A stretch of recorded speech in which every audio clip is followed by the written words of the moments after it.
Hi everyone, my name is Allison Merkel in San Mateo, California. I'm going to be reading Chapter 31 of Rilla of Ingleside by Ellen Montgomery, Mrs. Matilda Pitman. Rilla and Jims were standing on the rear platform of their car when the train stopped at the little Milward Siding. The August evening was so hot and close that the crowded cars were stifling. Nobody ever knew just why the train stopped at Milward Siding. Nobody was ever known to get off there or get on. There was only one house nearer to it than 4 miles, and it was surrounded by acres of blueberry barrens and scrub spruce trees. Rilla was on her way into Charlottetown to spend the night with a friend, and the next day in Red Cross shopping. She had taken Jims with her, partly because she did not want Susan or her mother to be bothered with his care, partly because of a hungry desire in her heart to have as much of him as she could before she might have to give him up forever. James Anderson had written to her not long before this. He was wounded and in the hospital. He would not be able to go back to the front, and as soon as he was able, he would be coming home for Jims. Rilla was heavy-hearted over this and worried also. She loved Jims dearly and would feel deeply giving him up in any case. But if Jim Anderson were a different sort of man, with a proper home for the child, it would not be so bad. But to give Jims up to a roving, shiftless, irresponsible father, however kind and good-hearted he might be, and she knew Jim Anderson was kind and good-hearted enough, was a bitter prospect to Rilla. It was not even likely Anderson would stay in the Glen. He had no ties there now. He might even go back to England. She might never see her dear, sunshiny, carefully brought up little Jims again. With such a father, what might his fate be? Rilla meant to beg Jim Anderson to leave him with her, but from his letter, she had not much hope that he would. If he would only stay in the Glen, where I could keep an eye on Jims and have him often with me, I wouldn't feel so worried over it, she reflected. But I feel sure he won't, and Jims will never have any chance. And he is such a bright little chap. He has ambition wherever he got it, and he isn't lazy. But his father will never have a cent to give him any education or start in life. Jims, my little war baby, whatever is to become of you. Jims was not in the least concerned over what was to become of him. He was gleefully watching the antics of a striped chipmunk that was frisking over the roof of the little siding. As the train pulled out, Jims leaned eagerly forward for at last look at Chippy, pulling his hand from Rilla's. Rilla was so engrossed in wondering what was to become of Jims in the future that she forgot to take notice of what was happening to him in the present. What did happen was that Jims lost his balance, shot headlong down the steps, hurtled across the little siding platform, and landed in a clump of bracken fern on the other side. Rilla shrieked and lost her head. She sprang down the steps and jumped off the train. Fortunately, the train was still going at a comparatively slow speed. Fortunately also, Rilla retained enough sense to jump the way it was going. Nevertheless, she fell and sprawled helplessly down the embankment, landing in a ditch full of a rank growth of goldenrod and fireweed. Nobody had seen what had happened, and the train whisked briskly away round a curve in the barrens. Rilla picked herself up, dizzy but unhurt, scrambled out of the ditch, and flew wildly across the platform, expecting to find Jims dead or broken in pieces. But Jims, except for a few bruises and a big fright, was quite uninjured. He was so badly scared that he didn't even cry, but Rilla, and she found that he was safe and sound, burst into tears and sobbed wildly. "Nasty old Twain," remarked Jims in disgust. "And nasty old God," he added, with a scowl at the heavens. A laugh broke into Rilla's sobbing, producing something very like what her father would have called hysterics. But she caught herself up before the hysteria could conquer her. "Rilla Blythe, I'm ashamed of you. Pull yourself together immediately. Jims, you shouldn't have said anything like that." "God fool me off the Twain," declared Jims defiantly. "Somebody fool me. You didn't fool me, so it was God." No, it wasn't. You fell because you let go of my hand and bent too far forward. I told you not to do that. So that was your own fault. Jims looked to see if she meant it, then glanced up at the sky again. Excuse me, then, God, he remarked airily. Rilla scanned the sky also. She did not like its appearance. A heavy thundercloud was appearing in the northwest. What in the world was to be done? There was no other train that night, since the 9 o'clock special ran only on Saturdays. Would it be possible for them to reach Hannah Brewster's house, 2 miles away, before the storm broke? Rilla thought she could do it alone easily enough, but with Jims it was another matter. Were his little legs good for it? We've got to try, said Rilla desperately. We might stay in the siding until the thunderstorm is over, but it may keep on raining all night, and anyway it will be pitch dark. If we can just get to Hannah's, she will keep us all night. Hannah Brewster, when she had been Hannah Crawford, had lived in the Glen and gone to school with Rilla. They had been good friends then, though Hannah had been 3 years the older. She had married very young and had gone to live in Milward. But with hard work and babies and a ne'er-do-well husband, her life had not been an easy one, and Hannah seldom revisited her old home. Rilla had visited her once soon after her marriage, but had not seen her or even heard of her for years. She knew, however, that she and Jims would find welcome and harborage in any house where rosy-faced, open-hearted, generous Hannah lived. For the first mile, they got on very well, but the second one was harder. The road, seldom used, was rough and deep-rutted. Jims grew so tired that Hannah had to carry him for the last quarter. She reached the Brewster house, almost exhausted, and dropped Jims on the walk with a sigh of thankfulness. The sky was black with clouds. The first heavy drops were beginning to fall, and the rumble of thunder was growing very loud. Then she made an unpleasant discovery. The blinds were all down and the doors locked. Evidently, the Brewsters were not at home. Rilla ran to the little barn. It, too, was locked. No other refuge presented itself. The bare, whitewashed little house had not even a veranda or porch. It was almost dark now, and her plight seemed desperate. I'm going to get in if I have to break a window, said Rilla resolutely. Hannah would want me to do that. She'd never get over it if she heard I came to her house for refuge in a thunderstorm and couldn't get in. Luckily, she did not have to go to the length of actual housebreaking. The kitchen window went up quite easily. Rilla lifted Jims in and scrambled through herself, just as the storm broke in good earnest. Oh, see all the little pieces of thunder, cried Jims in delight, as the hail danced in after them. Rilla shut the window and with some difficulty found and lighted a lamp.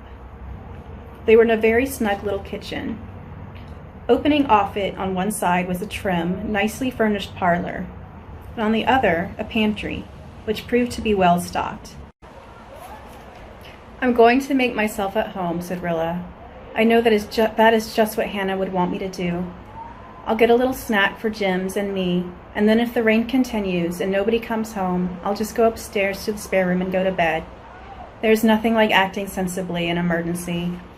If I had not been a goose when I saw Jims fall off the train, I'd have rushed back into the car and got someone to stop it. Then I wouldn't have been in this scrape. Since I am in it, I'll make the best of it. This house, she added, looking around, is fixed up much nicer than when I was here before. Of course, Hannah and Ted were just beginning housekeeping then. But somehow I've had the idea that Ted hasn't been very prosperous. He must have done better than I've been led to believe when they can afford furniture like this. I'm awfully glad for Hannah's sake. The thunderstorm passed, but the rain continued to fall heavily. At 11 o'clock, Rilla decided that nobody was coming home. Jims had fallen asleep on the sofa.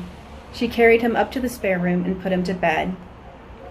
Then she undressed, put on a nightgown she found in the washstand drawer, and scrambled sleepily in between very nice lavender-scented sheets.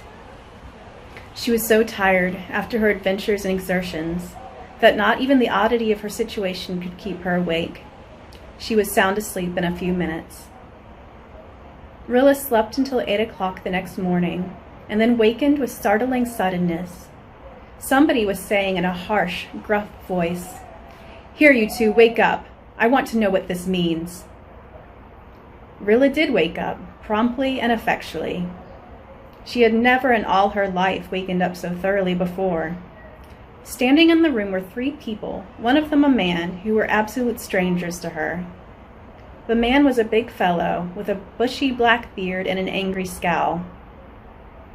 Beside him was a woman, a tall, thin, angular person, with violently red hair and an indescribable hat.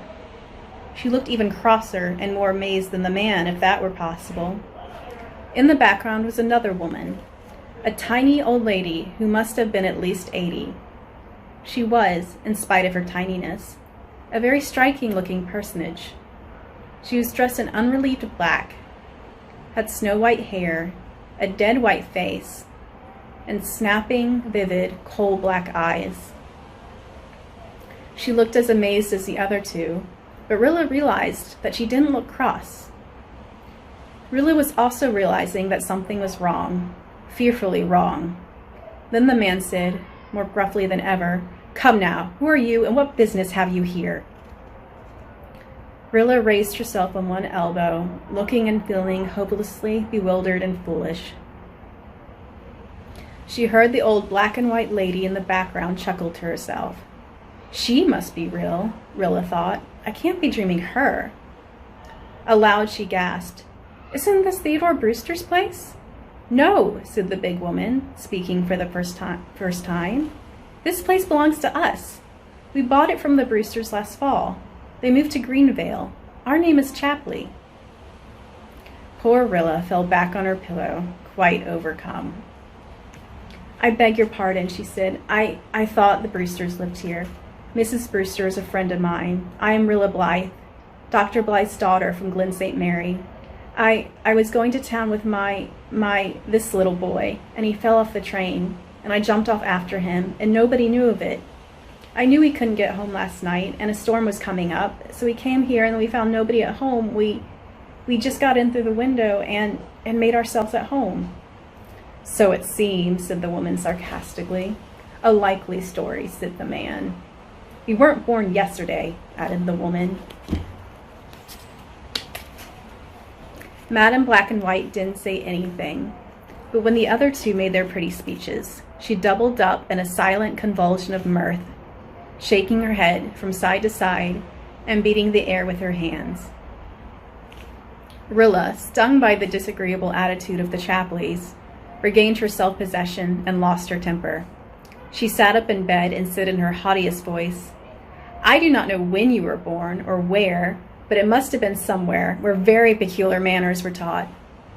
If you will have the decency to leave my room, this room, until I can get up and dress, I shall not transgress upon your hospitality," Rilla was killingly sarcastic, "any longer, and I shall pay you amply for the food we have eaten and the night's lodging I have taken." The black and white apparition went through the motion of clapping her hands, but not a sound did she make. Perhaps Mr. Chapley was cowed by Rilla's tone, or perhaps he was appeased at the prospect of payment. At all events, he spoke more civilly. "Well, that's fair. If you pay up, it's all right." "She shall do no such thing as pay you," said Madam Black and White in a surprisingly clear, resolute, authoritative tone of voice. "If you haven't got any shame for yourself, Robert Chapley, you've got a mother-in-law who can be ashamed for you. No strangers shall be charged for room and lodging at any house where Mrs. Matilda Pitman lives. Remember that. Though I may have come down in the world, I haven't quite forgot all decency for all that. I knew you was a skinflint when Amelia married you, and you've made her as bad as yourself. But Mrs. Matilda Pitman has been boss for a long time, and Mrs. Matilda Pitman will remain boss. Here you, Robert Chapley, take yourself out of here and let that girl get dressed. And you, Amelia, go downstairs and cook a breakfast for her." Never in all her life had Rilla seen anything like the abject meekness with which those 2 big people obeyed that might. They went without word or look of protest. As the door closed behind them, Mrs. Matilda Pitman laughed silently, and rocked from side to side in her merriment. "Ain't it funny?" she said. "I mostly lets them run the length of their tether, but sometimes I has to pull them up, and then I does it with a jerk. They don't dast aggravate me, because I've got considerable hard cash, and they're afraid I won't leave it all to them. Neither I will. I'll leave 'em some, but some I won't, just to vex 'em. I haven't made up my mind where I will leave it, but I'll have to soon, for at 80 a body is living on borrowed time. Now, you can take your time about dressing, my dear, and I'll go down and keep them mean scalawags in order." "That's a handsome child you have there. Is he your brother?" "No, he's a little war baby I've been taking care of, because his mother died and his father was overseas," answered Rilla in a subdued tone. "War baby? Humph. Well, I'd better skin out before he wakes up, or he'll likely start crying. Children don't like me, never did. I can't recollect any youngster ever coming near me of its own accord. Never had any of my own. Amelia was my stepdaughter. Well, it saved me a world of bother. If kids don't like me, I don't like them, so that's an even score. But that certainly is a handsome child." Jims chose this moment for waking up. He opened his big brown eyes and looked at Mrs. Matilda Pitman unblinkingly. Then he sat up, dimpled deliciously, pointed to her, and said solemnly to Rilla, "Pwitty lady, Willa, pwitty lady." Mrs. Matilda Pitman smiled. Even 80 odd is sometimes vulnerable in vanity. "I've heard that children and fools tell the truth," she said. "I was used to compliments when I was young, but they're scarcer when you get along as far as I am. I haven't had one for years. It tastes good. I suppose now, you monkey, you wouldn't give me a kiss?" Then Jims did quite a surprising thing. He was not a demonstrative youngster, and was chary with kisses, even to the Ingleside people. But without a word, he stood up in bed, his plump little body encased in only his undershirt, ran to the footboard, flung his arms about Mrs. Matilda Pitman's neck, and gave her a bear hug, accompanied by 3 or 4 hearty, ungrudging smacks. "Jims," protested Rilla, aghast at this liberty. "You leave him be," ordered Miss Matilda Pitman, setting her bonnet straight. "Laws, I like to see someone that isn't skeered of me. Everybody is. You are, though you're trying to hide it. And why? Of course Robert and Amelia are because I make 'em skeered on purpose. But folks always are, no matter how civil I be to them. Are you going to keep this child?" "I'm afraid not. His father's coming home before long." "Is he any good? The father, I mean?" "Well, he's kind and nice, but he's poor, and I'm afraid he always will be," faltered Rilla. "I see. Shiftless. Can't make or keep. Well, I'll see. I have an idea. It's a good idea, and besides, it will make Robert and Amelia squirm. That's its main merit in my eyes, though I like that child, mind you, because he ain't skeered of me. He's worth some bother. Now you get dressed, as I said before, and come down when you're good and ready."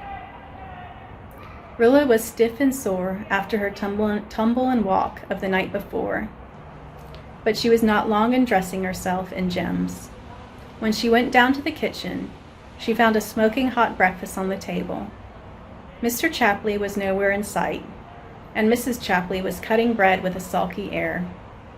Mrs. Matilda Pitman was sitting in an armchair, knitting a gray army sock. She still wore her bonnet and her triumphant expression. "Set right in, dears, and make a good breakfast," she said. "I am not hungry," said Rilla, almost pleadingly. "I don't think I can eat anything. And it is time I was starting for the station. The morning train will be along soon. Please excuse us and let us go. I'll take a piece of bread and butter for Jims."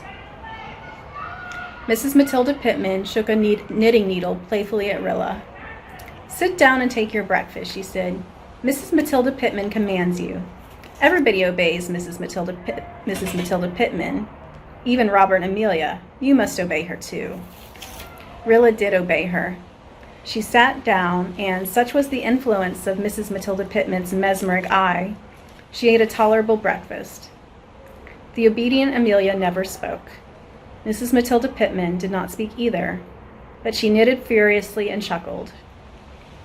When Rilla had finished, Mrs. Matilda Pitman rolled up her sock. "Now you can go if you want to," she said. "But you don't have to go. You can stay here as long as you want to, and I'll make Amelia cook your meals for you." The independent Miss Blythe, whom a certain clique of junior Red Cross girls, accused of being domineering and bossy, was thoroughly cowed. "Thank you," she said meekly, "but we really must go."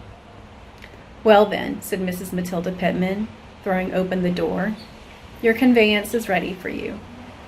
I told Robert he must hitch up and drive you to the station. I enjoy making Robert do things. It's almost the only sport I have left. I'm over 80, and most things have lost their flavor, except bossing Robert." Robert sat before the door on the front seat of a trim, double-seated, rubber-tired buggy. He must have heard every word his mother-in-law said, but he gave no sign. "I do wish," said Rilla, plucking up what little spirit she had left, "that you would let me, Then she quailed again before Mrs. Matilda Pitman's eye. "Recompense you for. Mrs. Matilda Pitman said before, and meant it, that she doesn't take pay for entertaining strangers, nor let other people where she lives do it, as much as their natural meanness would like to do it. You go along to town, and don't forget to call the next time you come this way. Don't be scared. Not that you are scared of much, I reckon, considering the way you sassed Robert back this morning. I like your spunk. Most girls nowadays are such timid, scary creeters. When I was a girl, I wasn't afraid of nothing nor nobody. Mind you take good care of that boy. He ain't any common child. And make Robert drive round all the puddles in the road. I won't have that new buggy splashed." As they drove away, Jim threw kisses at Mrs. Matilda Pitman as long as he could see her, and Mrs. Matilda Pitman waved her sock back at him. Robert spoke no word, either good or bad, all the way to the station, but he remembered the puddles. When Rilla got out the siding, she thanked him courteously. The only response she got was a grunt as Robert turned his horse and started for home. "Well," Rilla drew a long breath, "I must try to get back into Rilla Blythe again. I've been somebody else these past few hours. I don't know just who. Some creation of that extraordinary old person's. I believe she hypnotized me. What an adventure this will be to write the boys." And then she sighed. Bitter remembrance came that there were only Jerry, Carl, and Shirley to write it to now. Jem, who would have appreciated Mrs. Matilda Pitman keenly. Where was Jem?